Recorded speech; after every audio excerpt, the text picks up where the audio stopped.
आज Poonam love marriage कर अपने पापा के पास आई और अपने पापा से कहने लगी, पापा मैंने अपनी पसंद के लड़के से शादी कर ली। उसके पापा बहुत गुस्से में थे, पर वो बहुत सुलझे शख्स थे। उसने बस अपनी बेटी से इतना कहा, मेरे घर से निकल जाओ। बेटी ने कहा, अभी इनके पास कोई काम नहीं है, हमें रहने दीजिए, हम बाद में चले जाएंगे। पर उसके पापा ने एक नहीं सुनी और उसे घर से बाहर कर दिया। कुछ साल बीत गए। अब पूनम के पापा नहीं रहे और दुर्भाग्यवश जिस लड़के ने पूनम ने शादी की वो भी उसे धोखा देकर भाग गया। पूनम की एक लड़की एक लड़का था। पूनम खुद का एक रेस्टोरेंट चला रही थी, जिससे उसका जीवन यापन हो रहा था। पूनम को जब ये खबर हुई उसके पापा नहीं रहे, तो उसने मन में सोचा, अच्छा हुआ मुझे घर से निकाल दिया था, दर दर की ठोकरें खाने छोड़ दिया। मेरे पति के छोड़ जाने के बाद भी मुझे घर नहीं बुलाया। मैं तो नहीं जाऊंगी उनकी अंतिम यात्रा में। पर उसके ताऊ जी ने कहा, पूनम हो आओ। जाने वाला शख्स तो चला गया, अब उनसे दुश्मनी कैसी। पूनम ने पहले हाँ ना किया, फिर सोचा चलो हो आती हूँ, देखो तो जिन्होंने मुझे ठुकराया वो मरने के बाद कैसे सुकून पाता है।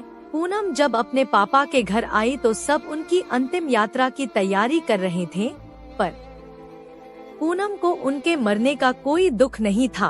वो तो बस अपने ताऊजी के कहने पर आई थी। अब पूनम के पापा अंतिम यात्रा शुरू हुई। सब रो रहे थे, पर पूनम दूर खड़ी हुई थी। जैसे तैसे सब कार्यक्रम निपट गया। आज पूनम के पापा की 13वीं थी।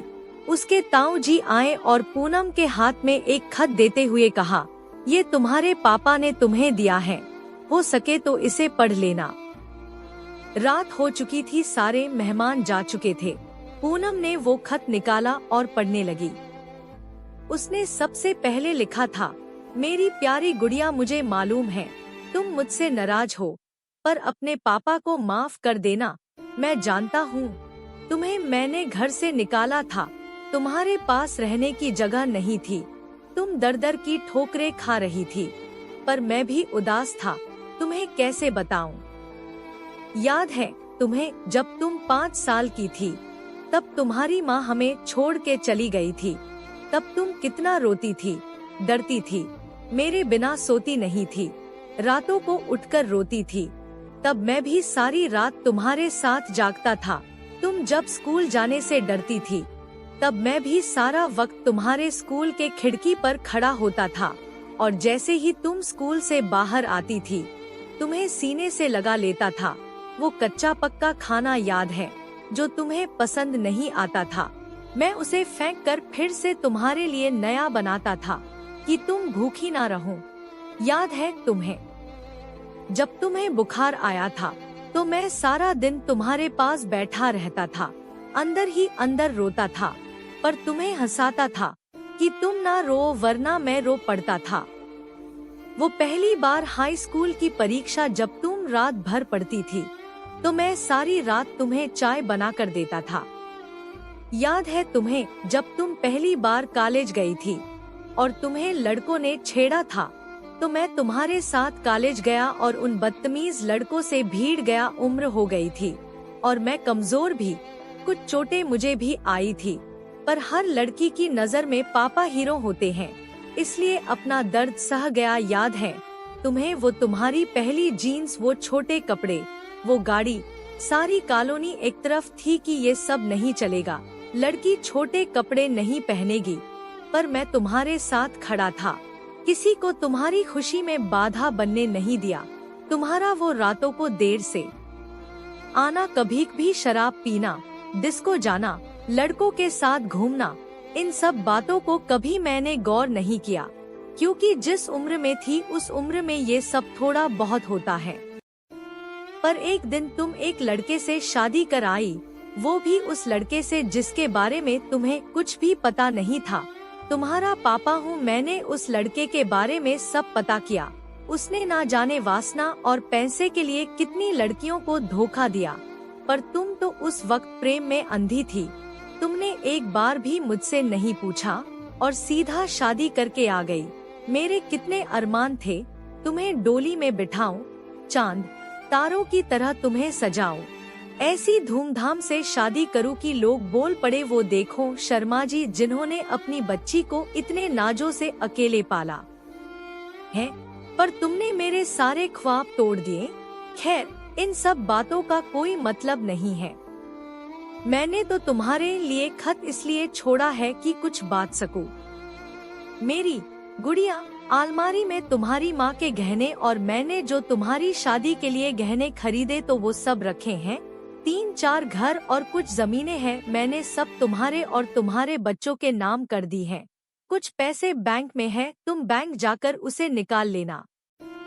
और आखिरी में बस इतना ही कहूँगा गुड़िया, काश तुमने मुझे समझा होता। मैं तुम्हारा दुश्मन नहीं था, तुम्हारा पापा था।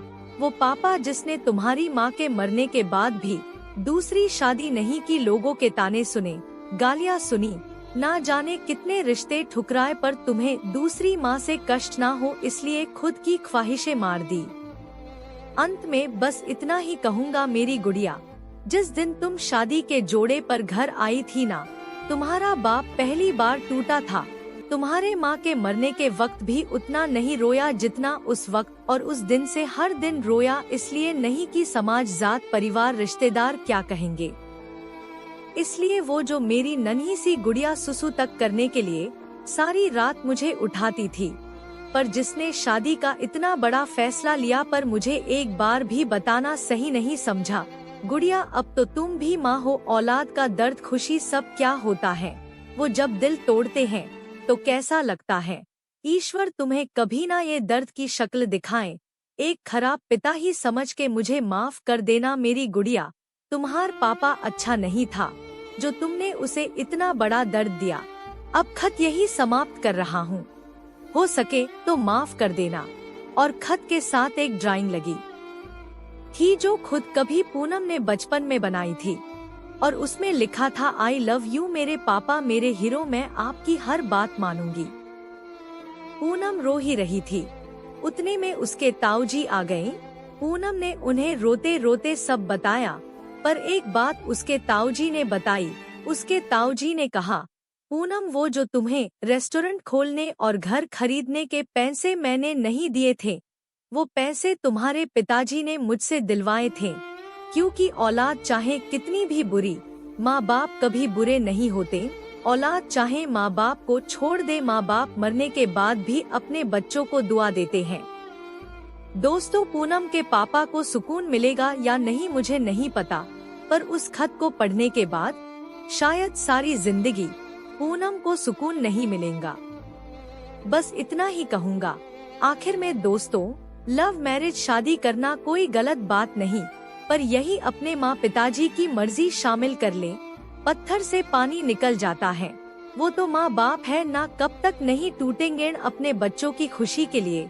हर बाप की एक इच्छा होती है, अपनी बेटी को अपने हाथों से डोली में विदा करने की, हो सके तो उसे एक सपना मत रहने दीजिए।